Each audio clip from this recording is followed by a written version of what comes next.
যারা আমার ভিডিওটি দেখছেন সবাইকে আন্তরিক মোবারকবাদ। আজকে কক্সবাজারের অজানা কিছু রহস্য নিয়ে কথা বলবো। কক্সবাজার কেবল একটি পর্যটক স্থান নয়, এটি ইতিহাস ও ঐতিহ্য রহস্য দ্বারা এক জীবন্ত গল্প। কক্সবাজারের সৌন্দর্য অনেক।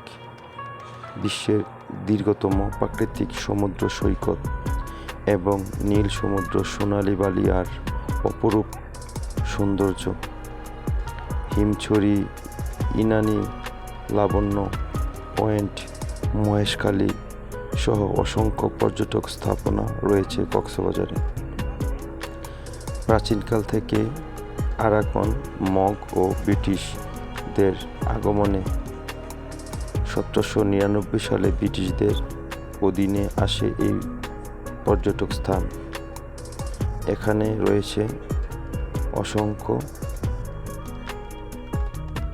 মাছ, মৎস্য, লবণ চাষের অর্থনীতির মূল ভিত্তি, বহু জাতি গোষ্ঠীর মিলন মেলা ও সংস্কৃতি বৈচিত্র্যময় ভরপুর আমাদের কক্সবাজার।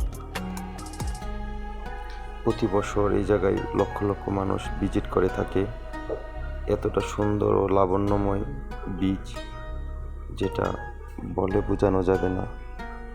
অনেক সুন্দর একটা বিচ। রাত দিন, সকাল বিকাল সন্ধ্যা সবসময় মানুষের আনাগোনা এখানে থাকে। প্রাচীনকাল থেকেই মানুষের আকর্ষণ কক্সবাজার নিয়ে। বাংলাদেশ স্বাধীন হওয়ার আগ থেকে এই কক্সবাজারের মানুষের আকর্ষণ থাকে অনেক। বিশেষ করে বাংলাদেশ স্বাধীন হওয়ার পর 1971 সাল থেকেই বাংলাদেশের অধীনে এই বৃষ্টি চলে আসে। তারপর থেকেই মানুষের আকর্ষণীয় জায়গা হলো কক্সবাজার। কক্সবাজার থেকে 1 ঘন্টা 20 মিনিট সময় লাগে সেন্ট মার্টিন দ্বীপে যাওয়ার জন্য। এই সেন্ট মার্টিন দ্বীপটি আরও সুন্দর। অনেক মানুষ নৌকা, স্পিড বোট ভাড়া করে সেন্ট মার্টিন দ্বীপ ভিজিট করার জন্য যায়। এতটা সুন্দরময় যে ভিজিট যে করছে সেই বুঝতে পারে আসলে অনেক সুন্দর একটা বিচ।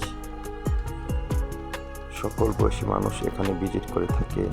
শিশু, কিশোরী, বৃদ্ধ, জোয়ান, কাপল, সিঙ্গেল, বন্ধুবান্ধব আনাটাই বেশি হয়। আমরা আসছিলাম কয়েকজন ফ্রেন্ড মিলে একটু ঘোরাঘুরি করার জন্য, একটু ভিজিট করে গেলাম। তাই সামান্য কিছু ভিডিও আপনাদের মাঝে তুলে ধরলাম। যে যেখান থেকে আমার এই ভিডিওটি আজকে দেখতেছেন সবাই সাবস্ক্রাইব করে পাশে থাকবেন। ইনশাআল্লাহ পরবর্তী ভিডিওতে আপনাদের মধ্যে আরও নতুন কোনো তথ্য তুলে ধরার চেষ্টা করব। আজকে আমরা সেন্ট মার্টিন ভিজিট করার পর আবার কক্সবাজারের দিকে রওনা হচ্ছি। পরের ভিডিওতে সেন্ট মার্টিন নিয়ে কথা বলবো, আলোচনা করব। ইনশাআল্লাহ ভালো থাকবেন। আল্লাহ হাফেজ।